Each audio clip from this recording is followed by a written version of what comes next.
Also tut sich doch noch was. Da bereite ich euch in den letzten News zu Manor-Lords noch auf das Schlimmste vor, nur um wenige Minuten später bereits vom Besseren belehrt zu werden. Daher zunächst einmal vielen Dank an alle, die mich darauf hingewiesen haben, dass de facto alle News zum Spiel über den Manor-Lords Discord kommuniziert werden, deutlich mehr Details bekannt sind und die Ankündigung des Release-Dates kurz bevorsteht.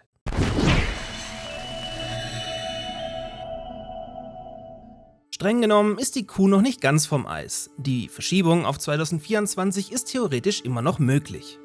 Allerdings hat Publisher Hooded Horse etwas versteckt über den allgemeinen Chat des Manor-Lords Discords verlauten lassen, dass noch im Oktober 2023 der genaue Release-Termin inklusive neuem Trailer und vielen neuen Infos zum Spiel kommuniziert werden. Da wir zu Release dieses Videos bereits die Mitte des Monats überschritten haben, bleiben lediglich maximal 2 Wochen bis zum großen Reveal. Sobald die News hierzu vorliegen, werde ich erneut ausführlich in einem Video berichten und euch auf dem Laufenden halten, also gerne ein Abo dalassen, damit euch das dann auch erreichen kann. Das ist aber tatsächlich noch nicht alles. So hat Entwickler Slavic Magic außerdem kommuniziert, dass sich Belagerungswaffen in der Prototypenphase befinden und zu einem späteren Zeitpunkt in der Early Access Phase nachgereicht werden könnten. Außerdem ist der nun anstehende Trailer bereits fertiggestellt, der dann in diversen Formaten für alle gängigen Plattformen daherkommen wird. Am Spiel selbst arbeitet ein Mann-Entwickler Gregorge bereits seit Mitte 2017. Also grob 6 Jahre und nutzt daher noch die Unreal Engine 4, da es den Nachfolger zu diesem Zeitpunkt schlicht noch nicht gab. Ein Engine-Update scheint aber früher oder später nötig zu sein, da Epic den Support für die alte Version mittlerweile eingestellt hat und sich daher bereits jetzt einige Bugs nicht problemlos beheben lassen.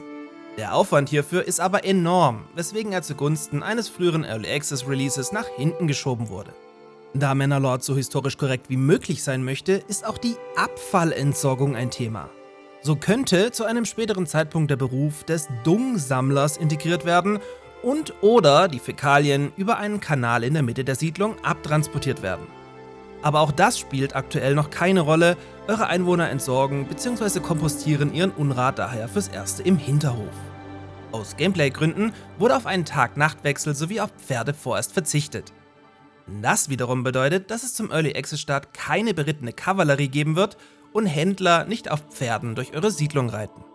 Nice to know, Dev Gregorge hat sich als Stronghold, Knights and Merchants und vor allem als großer Fan von Die Siedler 3 und 4 geoutet, von denen er sich für Manor-Lords inspirieren lassen hat. Generell entschuldigt er sich dafür, dass verhältnismäßig wenig News zum Spiel an die Öffentlichkeit gelangen. Er erklärt das aber nachvollziehbar mit dem Fakt, dass er quasi das meiste nach wie vor alleine macht und ihm daher bis auf wenige Ausnahmen schlicht die Zeit fehlt. Manor-Lords soll zum Early Access Start lediglich 30 € kosten und exklusiv auf Steam und GOG zu haben sein. Ein Multiplayer-Modus ist möglich, wird aber wenn überhaupt erst später nachgereicht und befindet sich aktuell noch gar nicht in Entwicklung. Gleiches gilt übrigens auch für eine Kampagne, womit das Spiel zunächst nur über einen Sandbox-Modus und auch nur über eine spielbare Fraktion verfügen wird. Es könnte also weit besser um den Titel stehen, als im letzten Video noch vermutet. Daher nochmals vielen Dank an eure Kommentare und in diesem Sinne in den nächsten Tagen mehr, sobald alle Details vorliegen. See you all in the next video.